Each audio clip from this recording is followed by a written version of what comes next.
Julguem o item a seguir acerca de sistemas operacionais, né? Com relação às ferramentas e às funcionalidades do ambiente Windows, julguem o item que se segue. Por meio da tecla WinKey, ou tecla do Windows, é possível acessar diretamente algumas funcionalidades do ambiente Windows. Essa opção no teclado permite ações rápidas quando associadas simultaneamente a outras teclas. Então, você tem que perguntar a tecla do Windows mais alguma coisa para fazer alguma operação, né? E aí ele pergunta o seguinte: se associada a tecla E, né? Se associada a tecla E, acessa-se o Windows Explorer, né? Verdadeiro. Se acessa-se o Windows Explorer, né? Também chamado de explorador de arquivos. Se associa-se a tecla D, nós podemos visualizar a área de trabalho. Também é verdadeiro, porque a área de trabalho, né? A gente viu nessa aula, lá na parte inicial, que a área de trabalho também é chamada de desktop. E para que você abra o desktop de forma rápida, você pode apertar a tecla Windows D. Então, essa resposta está corretíssima, tá? Então, fiquem atentos aí, tá? Windows Explorer ou visualizador de arquivos do Windows, explorador de arquivos, né? Pode ser associado através da tecla Windows mais E, e para você verificar a área de trabalho, né, é Windows mais D. Beleza? Então, vamos aprender agora a manipular arquivos dentro do Windows 8. Primeira coisa, criação de pasta. Tá? Existem duas formas de você criar pasta no Windows 8. Primeiro, utilizando uma forma mais rápida, você vai clicar na parte branca da sua área de trabalho, no caso do seu explorador de arquivos, né? Você vai apertar o botão direito do mouse e aí vai aparecer essas opções pra gente, né? E aí você pode selecionar novo e aí seleciona pasta. E aí você vai criar uma pasta nova. Essa é a primeira opção. Ou você pode abrir o explorador de arquivos, né? Você vai no campo início, depois vai aparecer essa opção nova pasta. Então tá aí as duas formas que você pode conseguir criar uma pasta. Ou você clica nessa parte branca com o botão direito do mouse, depois você vai em novo, pasta, ou você pega o explorador de arquivos, vai na opção início, depois nova pasta. Então essas são as duas formas. Só que tem uma coisa que você tem que levar muito em consideração, tá? O Windows, ele tem algumas regras na criação de pasta. Então, se cair isso em concurso público, eu posso colocar qualquer nome que eu queira? Não. Tem algumas exceções, que seria ponto de interrogação, barra invertida, né? Sinal de multiplicação, maior, menor e aspas, e esse aqui seria um divisor, né?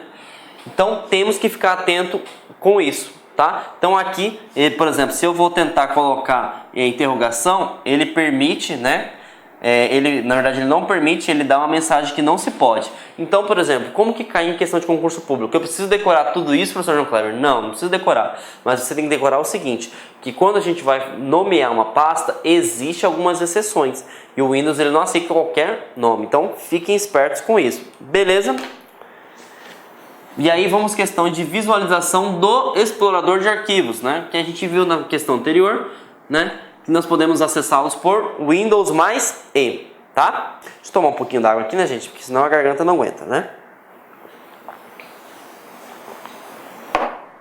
Seguinte, no Windows 8, você pode visualizar ele de forma padrão, que seria dessa forma, né? Quando você abre o Windows Explorer, fica dessa forma se tiver arquivos.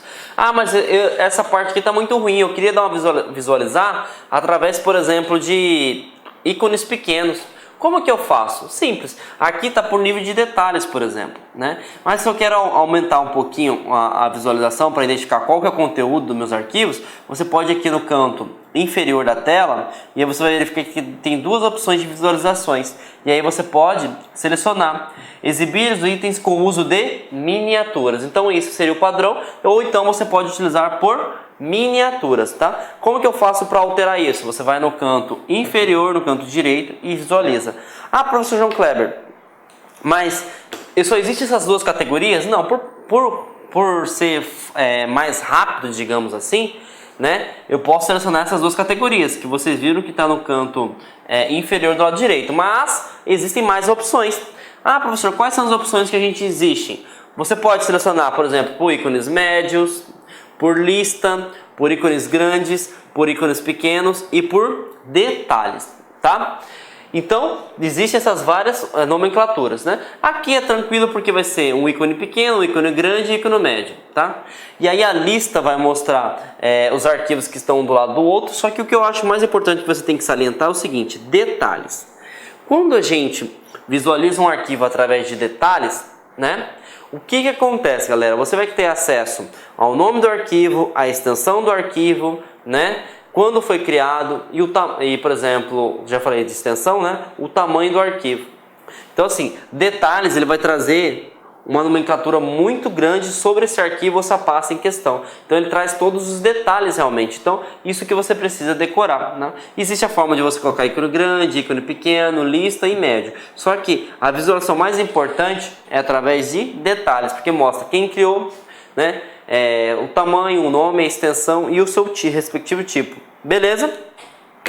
Bom, não adianta só criar arquivo, não adianta só visualizar arquivo. Você tem que trabalhar também, por exemplo, eu quero copiar tais arquivos, né? E aí tem duas coisas que isso cai muito em concurso público, tá? Que é o seguinte: você tem a opção de selecionar alternado, também cai em concurso como aleatório, ou você tem a opção de selecionar em sequência. Cara, qual que é a diferença que existe entre um para o outro? Aleatório, vamos supor que aqui nós temos vários arquivos, tá vendo? Eu selecionei somente esse e esse. Ah, professor, como que eu faço isso? Você vai selecionar com o botão esquerdo do mouse e você vai clicar nele. E aí depois você seleciona a tecla Ctrl. E aí você pode selecionar o que você quiser. Ah, mas eu quero selecionar tudo, professor João Kleber. Eu vou ter que ficar clicando um por um? Não. Você vai teclar com o botão esquerdo no início e você vai colocar no final onde que eu quero. Eu quero até o 9. Então você clica no 9 aqui, segurado a tecla Shift. Então o que vai acontecer? Ele vai armazenar ele vai selecionar em sequência. Aqui é aleatório, aonde você quiser. Então, temos duas diferenças de seleção de arquivos e pastas. Se eu quiser selecionar um ou dois arquivos de vários, eu tenho que selecionar alternado, utilizando a tecla Ctrl. Eu quero utilizar tudo que tiver dentro dessa pasta. Em sequência, utilizando a tecla Shift. Então, fiquem atentos com isso aí. Beleza, gente? Tranquilo? Bom, já aprendemos a criar uma pasta, já aprendemos como que pode nomear uma pasta, né? E agora a gente vai aprender a movimentar, que na verdade a gente já aprendeu que você pode selecionar alternado ou em sequência, e agora a gente vai movimentar de modo permanente, a gente vai excluir esse arquivo. Como que eu faço para excluir esse arquivo? Duas maneiras, gente. Ou você vai selecionar o explorador de arquivos, selecionar a pasta em questão, e aí você vai na opção Início, e depois excluir e depois reciclar, né? Ou você vai selecionar o arquivo com o botão esquerdo, um clique e depois aperta, dependendo do teclado, a tecla Del ou Delete, que vai se excluir esse arquivo. Então temos essas duas opções, né? A opção mais rápida é você selecionar o arquivo, né, com o mouse e apertar o botão Del. Mas tem outra forma? Tem. Você vai lá no início, né? No explorador de arquivos, clica na setinha excluir e aí esse arquivo ele vai ser excluído. Lembrando, gente, o Windows ele tem uma segurança, essa segurança chamada de lixeira. Professor, como assim essa segurança chamada de lixeira? Tá? Deixei esse espaço em branco para explicar para vocês. Porque é o seguinte, às vezes, né, o usuário, vou colocar aqui o usuário, né, ele exclui um arquivo, só que sem querer era para excluir um arquivo, excluiu outro, né? E aí o que acontece? Ele tem um lugar chamado lixeira que é temporário, né? Que é essa lixeira aqui. O que é essa lixeira aqui? Ela vai, por exemplo, ficar durante uns, vamos supor, 30 dias, né? Eu não preciso saber quantos dias mais ou menos acontece, né? E aí, por exemplo, o usuário lembrou, puxa vida, eu excluí aquele arquivo, né? E eu não poderia ter excluído aquele arquivo, porque aquele arquivo é o edital do concurso que eu estou estudando, né? E não tem em outro local, só tem no meu computador. O que eu faço? Eu vou restaurar, tá? Então a lixeira, né, ela existe para isso, tá? Ela existe para, como se fosse, por exemplo, para uma modo de segurança para você. Eu excluí um arquivo. Às vezes o usuário clica no arquivo para excluir, só que ele não queria. Ele queria ter excluído outro arquivo, né? Agora, claro, se você não excluiu o arquivo que está dentro da lixeira, né? Que é o caso que está aqui, né? Aí, um determinado tempo, ele vai ser excluído permanentemente. Então, a lixeira, ela é um local temporário. É a primeira coisa que você tem que decorar. Para quê? Para modo de segurança. Se você excluir o arquivo erroneamente, você consegue recuperá-lo. Beleza? Segundo, tem algumas coisas. Na área de trabalho fica o ícone da lixeira, né? Que eu coloquei a tela aqui. E aí o que acontece? Que está caindo em concurso público? A lixeira ela pode ser apresentada dessa forma ou ela pode ser apresentada dessa forma. Já caiu em concurso, tá? Quando ela está apresentada dessa forma, significa que a lixeira está vazia. E é uma coisa importante. Mesmo que você excluiu o arquivo e colocou dentro da lixeira, a lixeira é algo temporário. Mas esse algo temporário ocupa espaço. Então é ideal que se você sabe, né, que esse arquivo que está dentro da lixeira, que está em algo temporário, você não precisa mais dele, você vai clicar lá na lixeira com o botão direito e vai esvaziar a lixeira. Porque quanto maior o número de arquivos que tem na lixeira, o computador fica mais lento. E aí você perde o processamento. Beleza? E aí como que eu sei que a lixeira, por exemplo, está cheia? Simples. Você vê no ícone. Se o ícone estiver apresentando dessa forma, ótimo, a sua lixeira está vazia. Se o ícone estiver apresentando dessa forma, opa, eu tenho que esvaziar. Beleza? E aí você clica no botão direito, esvaziar. Mas eu não quero esvaziar, professor João Kleber. Eu fiz aqui que nem usuário. Eu errei. Eu mandei um arquivo, perdi tudo. Não, calma. Você vai lá na lixeira, né? Clica na lixeira, né, com o botão esquerdo, vai aparecer todos os arquivos que você excluiu. E aí você vai selecionar o arquivo que você não quer se excluir e você vai apertar o botão restaurar. Restaurou esse arquivo, o que acontece? Se esse arquivo você excluiu estava na pasta documentos, ele volta para o local de origem. Preste atenção nesse detalhe. A lixeira ela não cria uma pasta própria para restauração. Então, por exemplo, se eu excluir um arquivo que estava na área de trabalho, vai voltar para a área de trabalho. Se eu excluir um arquivo que estava dentro da pasta edital, vai voltar para a pasta de edital. Beleza? Tranquilo, então entendemos que a lixeira é algo temporário, é algo de segurança, né? Para o modo que se você excluiu erroneamente, você consegue restaurar, né? Agora, se passou muito tempo e você não restaurou, o computador ele automaticamente exclui, né? Ah, mas o computador está lento, talvez é porque você esteja com a lixeira lotada, né? O que você faz? Vai na lixeira, botão direito, no ícone, e esvazia a lixeira. Ah, professor, mas eu quero restaurar. Vai, entra na lixeira, procura o arquivo e restaurar. Beleza? Então, esses são alguns macetes. Tá? E aí, vou passar outro macete para vocês, né? Que eu estava explicando, né? E agora eu vou passar para vocês essa tecla aqui. Primeiro, essa tecla, gente, você só vai utilizar quando você tem certeza, tá? Certeza, pelo amor de Deus, tá? Por quê? Quando você aperta essa tecla Shift mais Del, ele exclui a pasta, ele exclui o arquivo permanentemente, né? Permanentemente. Certo? Então, permanentemente. Olha, quase assassinei o português, fiquei uma dúvida agora, galera. Mas tudo bem. Então, quando você coloca essa tecla aqui, você exclui permanentemente. Então, se eu peguei o arquivo e apertei Shift Del, ele não vai para a lixeira em hipótese alguma, ele exclui permanentemente. Então, já caiu um concurso público, por exemplo, se eu desejo excluir um arquivo e não quero que ele vá para a lixeira, né? O que eu tenho que fazer? Selecionar a tecla Shift e Del. Então fiquem atentos. Você só vai utilizar essa tecla se você tiver certeza, porque se você não tem certeza, deixa na lixeira. Que se um dia você precisar, você vai lá encontrar. Beleza? Então vamos responder questões, né, para entender como que se cobra isso.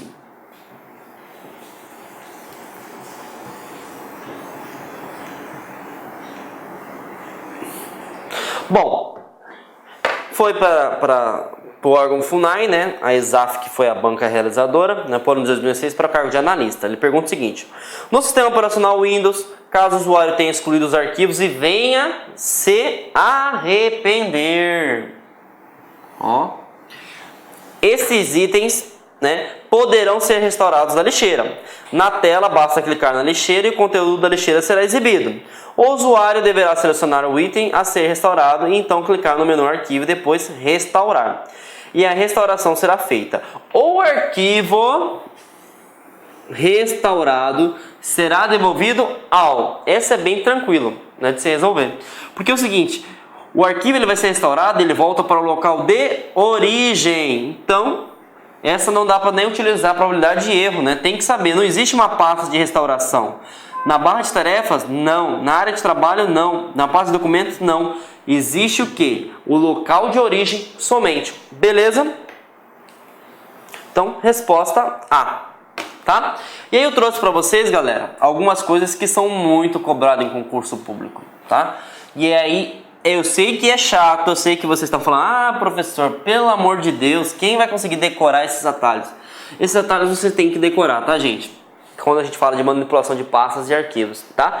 O Windows ele vem para facilitar a vida, então você pode utilizar o mouse, né? Ou você pode utilizar teclas de atalho.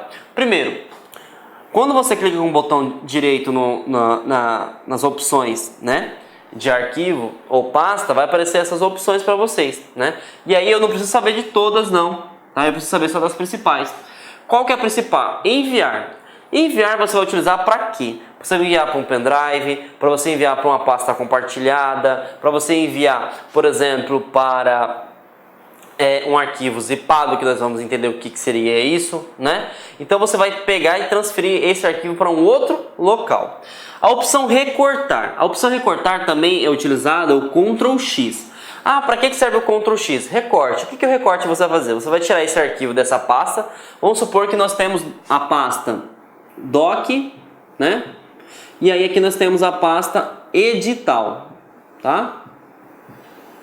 Então, quando eu utilizo recortar, se a pasta, se o arquivo doc estivesse aqui dentro dessa, tivesse um arquivo aqui dentro do doc, eu retiro o arquivo e mando para lá. Então, aqui não vai ter mais um arquivo, você vai mover para lá, só que aqui não vai existir mais. Isso que seria recorte, é como se você fizesse uma transferência, beleza? Copiar, utilizando esse mesmo conceito dessa pasta doc e editar. Vai ter um arquivo aqui e vai ter um arquivo aqui. Só que copiar não adianta, porque você copiou um arquivo, mas você tem que selecionar uma outra ação que é Ctrl V, que você vai colar. Então, se eu copiei e colei, vai ter um arquivo aqui e vai ter um arquivo aqui. Beleza, gente? Excluir. Excluir você pode botão direito excluir, ou você seleciona com o mouse e botão del, dependendo do seu teclado, ou delete. Beleza? Ah, professor, eu não quero mais esse nome doc, é um nome feio, vou colocar lac, tá? Então, o que eu faço? Eu tenho que renomear. Como que eu renomeio? Primeiro, você tem que selecionar o arquivo, né? E apertar a tecla F2 ou a opção renomear. Professor, eu quero verificar quem que criou esse arquivo LAC? Quando que foi criado? Quando que foi acessado? Como que eu faço isso? Tem como? Tem, pela opção propriedades. A propriedades é Alt mais Enter, tá? Então, por exemplo, se eu quero ver quem criou, se eu quero, por exemplo, alterar a permissão, por exemplo, o professor João Kleber não vai ter mais acesso a essa pasta, né? Eu tenho que ir lá em propriedades, beleza? A gente vai estudar a propriedades depois de uma questão mais aprofundadamente, porque eles estão cobrando muito em concurso, tá? Mas vamos voltar aqui. Ctrl X, você vai recortar, copiar, Ctrl C, colar, Ctrl V, excluir del ou delete, né? Renomear F2. Beleza? Então, vamos entender esses atalhos como que se cobra, tá? No Windows Explorer, né? Ou também chamado de explorador de arquivos, né? Dependendo da banca, né? O arquivo parecer underline 1503.13.doc está armazenado na pasta docs, né? Para alterar seu nome, ele deve ser selecionado, deve ser executado um atalho de teclado. E para concluir, deve ser digitado o nome da seleção a esse atalho. Esse atalho se chama o quê? Né? Deixa eu apagar aqui, senão vocês não vão conseguir entender nada, né? Primeiro, né? Não falei a banca, né? A banca toda poderosa, a FGV, né? Foi o cargo de assistente no ano 2013 no TJ do Amazonas. Ele está perguntando o seguinte, ele fala a história ou o nome do arquivo e ele pergunta o seguinte, como que eu faço para renomear esse arquivo, né? Sendo que eu já selecionei ele. E aí esse aqui, ó, a gente nem consegue utilizar a técnica de probabilidade de erro. Por que eu não consigo utilizar a técnica de probabilidade de erro? Porque eu sei que é F2, né? E todas as alternativas eu tenho F2, então essa aqui só vocês que estão me vendo agora vão conseguir responder. Se eu selecionei um arquivo, né? O que eu faço para renomear ele? Simples, só apertar a tecla F2. Então resposta correta C. Para você renomear um arquivo, selecionou ele, tecla F2. Ah, mas eu posso utilizar o mouse? Pode, vai ter botão direito, renomear. Então essa aqui é uma resposta tranquila de se fazer porque a gente entendeu o conceito, tá? Beleza? E aí a gente vai aprender uma outra coisa importante que estão cobrando em concursos, que é a questão de compactação, tá, gente? Compactação nada mais é do que você pegar um arquivo, uma pasta e diminuir, comprimir o seu tamanho. É muito utilizado quando você quer enviar, por exemplo, e-mails, porque tem uma quantidade máxima que é aceitada por e-mails. E aí você, por exemplo, precisa enviar, por exemplo, a apostila, né? Então eu tenho que comprimir esse arquivo, né? Essa compressão, essa diminuição de tamanho é chamado de compactação. Beleza? O Windows, ele já possui nele mesmo um aplicativo que realiza isso, tá? Claro que existem outros aplicativos destinados somente para compactação, o WinZip, o WinRAR, né, o SetZip e etc. Mas o Windows, ele permite isso, tá? E aí já caiu em questão de prova, como que eu faço, né, para compactar uma pasta, um arquivo? Então, fiquem atentos aí com isso, beleza? Como que eu faço? Primeiro, para tudo que você vai fazer no sistema operacional, você tem que selecionar, porque o sistema operacional ele vai adivinhar que você quer compactar um arquivo. Então você tem que selecionar esse arquivo em questão. Uma vez que selecionou um arquivo, posicione o mouse sobre a área selecionada e clique com o botão direito. Então, selecionou o arquivo, botão direito do mouse. Selecionou o botão direito do mouse, você vai enviar, né, a tecla que nós aprendemos anteriormente. Você vai enviar para quê? Para uma pasta compactada. Então tem que decorar isso? Infelizmente essa opção você tem que decorar. Botão direito, selecionado o arquivo, né? Enviar para pasta compactada. Uma vez que você selecionou a pasta compactada, eu vou até voltar aqui, tá, gente? Para vocês visualizarem. Até a figura em si muda, né? Por exemplo, aqui eu tenho um WinRAR, por isso que apareceu como se os livros tivessem um apertado com o outro, né? E aqui eu tenho o mesmo arquivo e aqui eu tenho o mesmo arquivo. Então vai aparecer, por exemplo, como se fosse um zíper, né? Windows, né? Como se tivesse apertado a pasta em si, tá? E aí, por exemplo, se eu compactei um arquivo, o cara que recebeu o e-mail, por exemplo, do edital, né, uma situação hipotética, para que ele consiga visualizar um arquivo, ele tem que fazer o processo inverso, né? Se eu compactei, o que eu tenho que fazer? Eu tenho que descompactar, beleza? Então, uma vez que eu compacto o arquivo, né, a pessoa que recebeu esse arquivo tem que descompactar, beleza? Como que eu faço para descompactar, professor João Kleber? Você vai selecionar a pasta compactada, né? Com o botão direito do mouse, selecionar ela, né? E aí a opção extrair tudo. Então você vai tirar todos os arquivos que estão dentro dessa pasta, beleza? Então, para compactar, né, você vai ter que selecionar o botão direito, selecionado, né, enviar pasta compactada, e para descompactar, você vai selecionar o botão direito, né, e aí você vai selecionar a opção extrair tudo, beleza? E aí vamos ver como é que caiu, né, em concurso essa questão de compactação, né? A banca foi Exatos, né, no ano de 2016 para o cargo de suporte administrativo, né, para o Seron, né? E aí, quando determinado arquivo possui extensão .zip, né? Já sabemos que zip é um arquivo zipado, né? Aqui ele colocou até exemplo da música músicas.zip, né? Pode-se afirmar que trata-se de um arquivo infectado totalmente em quarentena. Gente, nada a ver com a paçoca, né? Não se trata de um arquivo infectado. Trata-se de um arquivo de mídia, né, associado ao software Windows Media Player. Nada a ver também, tá? Trata-se de um arquivo em formato compactado. Então toda vez que a gente gera um arquivo compactado, a extensão do Windows é .zip. Lembrando que tem .rar, né? Só que do Windows é .zip. E aí vamos analisar que a gente já encontrou a resposta correta, que é C. Só que ele fala o seguinte: o arquivo está criptografado. Não, nada a ver. Criptografar, para quem não sabe, é você colocar uma chave de segurança, uma senha, para que você não consiga ter acesso ao conteúdo. E a pessoa que vai verificar esse arquivo compactado vai ter acesso normalmente. Então a resposta correta é C. Beleza? Bom, como eu falei anteriormente, né, eu vou dar um enfoque na parte de propriedades, tá? Porque eles estão cobrando isso em concurso e a gente tem que estar preparado, tá? Gente, quando eu vou lá, seleciono um arquivo, né, e aperto as teclas Alt mais Enter ou botão direito propriedades, vai aparecer essa tela para mim. Por que que eu tive que colocar essa parte dedicada? Porque é o seguinte, essa tela aqui vai conter todas as informações de quem criou, de quem alterou, de segurança, de permissão, o que pode, o que não se pode fazer.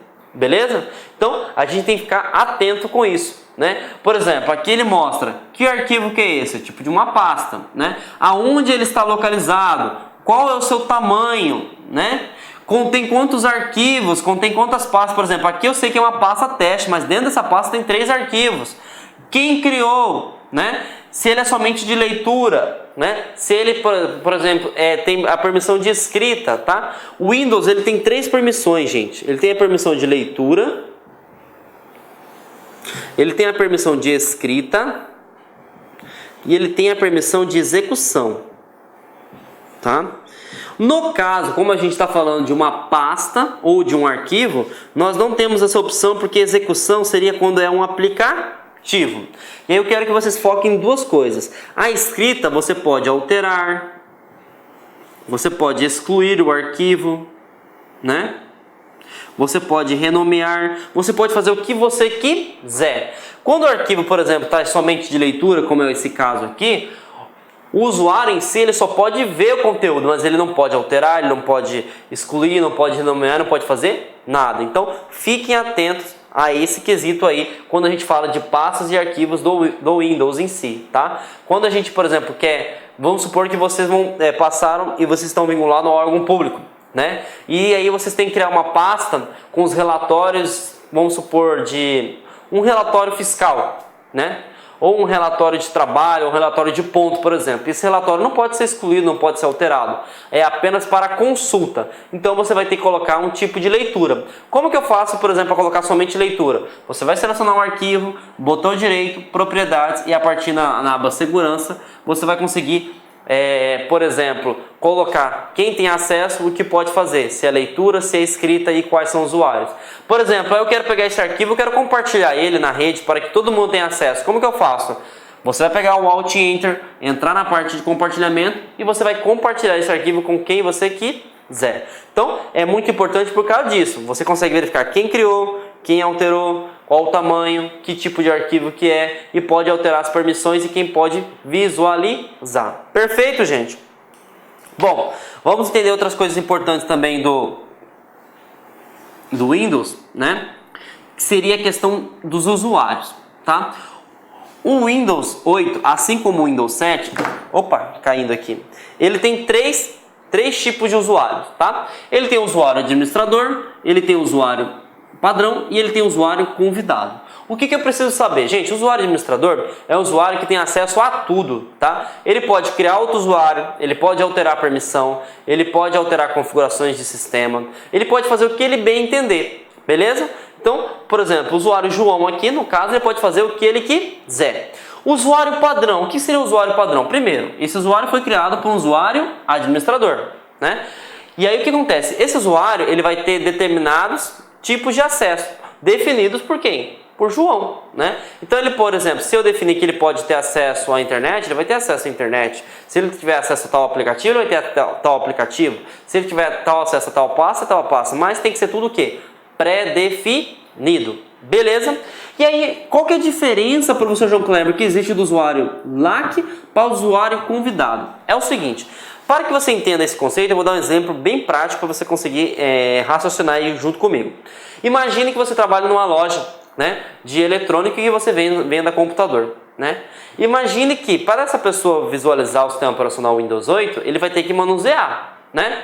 E aí você vai criar um usuário para cada pessoa que visita a sua loja Imagine quantas pessoas não visualizam a sua loja. Então, para isso, a gente tem um usuário convidado, que a pessoa pode simplesmente navegar pelo sistema operacional, mas não vai conseguir fazer praticamente nada, né? Então, nós podemos dizer que a conta convidada é como se fosse uma conta temporária, que o cara só consegue visualizar algumas funcionalidades, né? Diferente da padrão. A padrão já pode ser predefinido, depende do que o administrador quiser, né? Só que lembrando que ela não pode criar um outro usuário administrador, por exemplo. Se ela é padrão, como que ela vai criar um usuário? Ela não pode, né? Quem faz isso é somente o usuário administrador. Então, vamos responder a questão, né?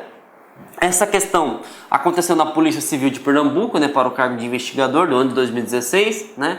A banca foi o CESP.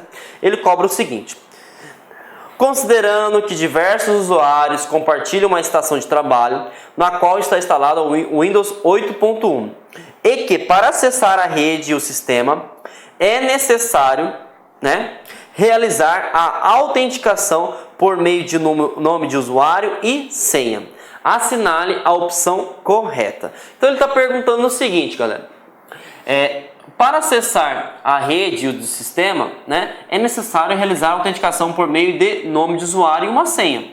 Assinale a opção correta.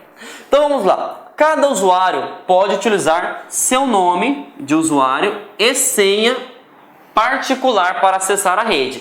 Entretanto, todos os usuários devem utilizar o mesmo nome de usuário e a mesma senha para acessar o sistema.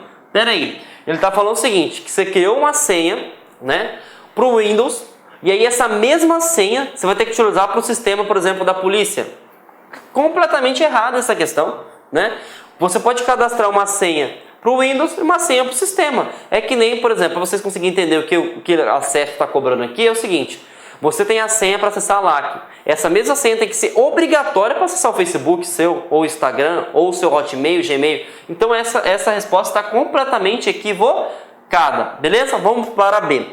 Cada usuário pode acessar a rede usando o nome de usuário e senha distintos daqueles usados para acessar o sistema. Então, o que ele está falando?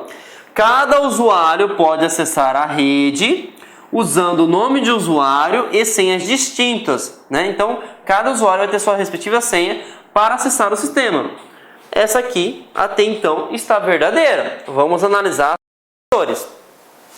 Como não é possível criar perfis distintos para cada usuário, pera aí, a gente já viu que a gente pode criar usuário administrador, usuário padrão ou usuário convidado. Então essa nem vou ler o resto, gente. Essa aqui você já elimina, né?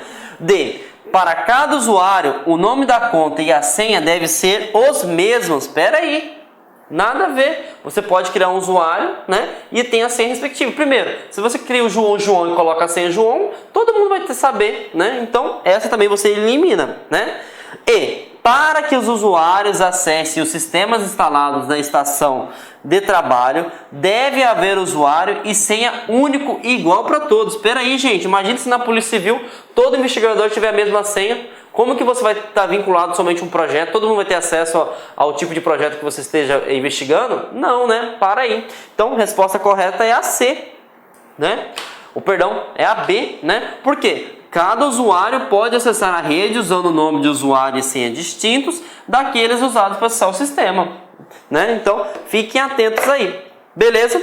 Bom, além de gerenciar contas de usuários, o Windows 8 também ele tem um gerenciador de tarefas, tá? Ah, professor, o que é esse gerenciador de tarefas, né? É o seguinte, o gerenciador de tarefas, gente, ele permite que você visualize tudo que está sendo executado. Então grave esse nome aí, tudo que está em ação computacional, né? E aí o que acontece? Você consegue visualizar por processos ou por tarefas. Primeira dica, tá? Vamos supor que você esteja utilizando o navegador Google Chrome para acessar a internet, tá? Esse navegador, ele é uma tarefa, tá? Só que essa tarefa, nós podemos ter vários processos.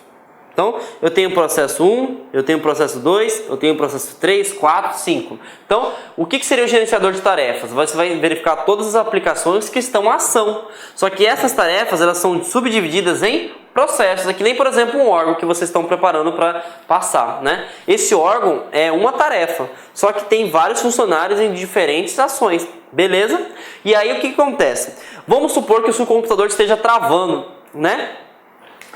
Ah, meu computador está travando depois que eu abro o CorelDRAW, ou então depois que eu abro o Excel. O que você tem que fazer? Você vai desligar o computador? Não, gente, você vai finalizar. Por quê? Você vai entrar no gerenciador de tarefas e vai finalizar essa tarefa, não é isso? Como que eu faço, professor João Cléber, para entrar nessa tarefa? Simples, tem 3 formas. A forma mais adequada que eu recomendo é a tecla Ctrl Shift e ESC. Essa sequência de teclas ao mesmo tempo, você vai abrir diretamente na tela anterior, né? Que seria esta aqui, né? Que é o gerenciador de tarefas. Beleza? Ah, mas eu tenho outra opção? Claro que tem. Você vai com o botão direito do mouse em uma área livre da barra de tarefas, né? Que a gente já viu que é a barra horizontal, né? A parte inferior. Clica com o botão direito e aí vai aparecer a opção Iniciar Gerenciador de Tarefas. E aí a gente já tem um certo tempo. Por quê? Para aparecer a barra de tarefas, você vai ter que apertar a tecla Windows, né? E aí vai aparecer botão direito na barra de tarefas e vai aparecer essa opção. Ou você pode seguir a seguinte opção: Ctrl Alt Del e selecionar Iniciar Gerenciador de Tarefas. Beleza? Então aqui eu tenho duas funções, aqui eu tenho 3 e aqui a mais rápida de todas eu tenho somente uma. Beleza? Bom, gente, e aí vimos a questão do gerenciador de tarefas. A gente vai ver outra coisa que é importante também salientar, né? Nós vimos que lá na barra de comandos tem a questão de configurações, né? Que seria como você vai utilizar o painel de controle de forma rápida. Mas eu posso também utilizar o painel de controle através do menu iniciar, né, e aparecer a opção painel de controle. Mas o que seria o painel de controle, gente? Gravem aí. É responsável pelas configurações de hardware e software do seu computador. Então, se eu quero alterar uma configuração de padrão, eu tenho que ir no painel de controle. Se eu quero, por exemplo, alterar o tamanho da minha fonte do meu computador, eu vou no painel de controle. Por exemplo, o Windows 7, né, ele começou com a questão de a central de acesso, que permite, por exemplo, você colocar um narrador, né? Você utilizar recursos de teclado virtual para facilitar ou otimizar o acesso ao usuário de pessoas com necessidades especiais. Aonde que eu faço isso? No painel de controle. Aonde que eu faço a questão de segurança? Painel de controle. Todo e qualquer tipo de configuração, painel de controle. Beleza, gente? Tranquilo? E aí uma coisa que eles cobram em concurso público. O painel de controle, ele tem a forma de exibição, né? Na mesma forma que o Windows Explorer, também chamado de explorador de arquivos. Só que, né? E aí você tem que entender o seguinte: por padrão, o Windows vem com formato de categoria, que é mais fácil de se visualizar, né? Porque as categorias são 8, né? E aí você verifica que aqui vai ter tudo de sistema de segurança, aqui vai ter tudo sobre contas de usuários, aparência e personalização, rede, internet, hardware, som. Lembrando que a gente vai ter uma aula, né, específica para painel de controle somente para isso, né? Então eu preciso saber o seguinte: como que é visualizado, né? E aqui eu posso visualizar por categoria, que é o padrão, ou eu posso colocar por ícones grandes e ícones pequenos. Qual que é a diferença que existe um para um, professor? É que é o seguinte: aqui a gente consegue agrupar as determinadas funcionalidades. Aqui não, você vai ter que procurar por ícone e você vai ter que ser um usuário técnico. Você vai ter que saber para que serve cada opção. Beleza? Então essa é a diferença. Eu posso exibir o painel de controle por 3 formas: por categoria, por ícones grandes e por ícones pequenos. Beleza? Bom, próximo tópico. O Windows, ele tem algo chamado UAC. Essa UAC foi implementada, na verdade ela já existia no Windows 7, né? E como foi uma tecnologia muito bem aceita, continuou, né? Persistiu no Windows 8. O UAC significa o quê? Com a unidade de controle dos usuários. Tá? Para que existe a UAC, gente? A UAC é uma ferramenta de segurança do próprio Windows, que ele permite perguntar, né? Tudo que você vai instalar no computador, ele pergunta: você confia nesse sistema? Você realmente quer que esse sistema seja instalado? Tá? E aí o que acontece? Uma dica para vocês: toda vez que a UAC tiver a bandeirinha do Windows, significa que o Windows reconhece esse aplicativo. Então é como se ele tivesse credibilidade, que ele está na lista, como ele está na lista, né, de aplicativos, né, de reconhecimento do Windows. Quando aparecer uma bandeirinha com... tá parecendo um coração. Quando aparecer uma bandeirinha, né? Nossa, é o contrário. Quando aparecer uma bandeirinha com a interrogação, significa que o Windows não conhece quem fabricou esse sistema. Então ele está falando o seguinte: você vai instalar? Beleza, mas a responsabilidade é sua se der algum problema. Beleza? Então aqui ele está reconhecendo. Então essa é a dica que você tem que saber. O que é o AC? O AC é a unidade de controle de usuários do Windows, né? Ele pergunta toda vez que você vai instalar um sistema. Lembrando, quando aparecer a bandeirinha do Windows, significa que ele reconheceu. Quando aparecer a bandeirinha a bandeirinha com o sinal de interrogação, ele não reconheceu. Beleza? E aí tem uma pergunta, né? Pra gente finalizar a aula de hoje. E ele pergunta o seguinte: no Windows 7 e no Windows 8, né, as opções de ajuste das configurações do computador estão disponíveis no... Então ele está perguntando o seguinte: aonde que ficam todas as configurações do computador? Né? Essa é fácil, batata, né? E a gente sabe que fica na área de trabalho? Não. A gente sabe que fica no Windows Explorer? Não. A gente sabe que fica na central de rede? Não. A gente sabe que fica no gerenciador de tarefas? Não. E a gente sabe que fica onde? No painel de controle, beleza? E aí, por exemplo, gerenciador de tarefas, ele vai verificar tudo que está em ação. O que você, por exemplo, até um aluno meu cobrou: professor, mas o central de rede e compartilhamento, ele não é a funcionalidade que faz parte do painel de controle? Correto. Só que aqui ele pergunta o seguinte: todas as configurações que estão disponíveis. Então essa questão aqui, ele até perguntou: essa questão é passiva de anulação, professor João Kleber? Não, porque ele perguntou todas. Ele não perguntou uma. Como eu perguntei todas, então fica onde? Painel de controle.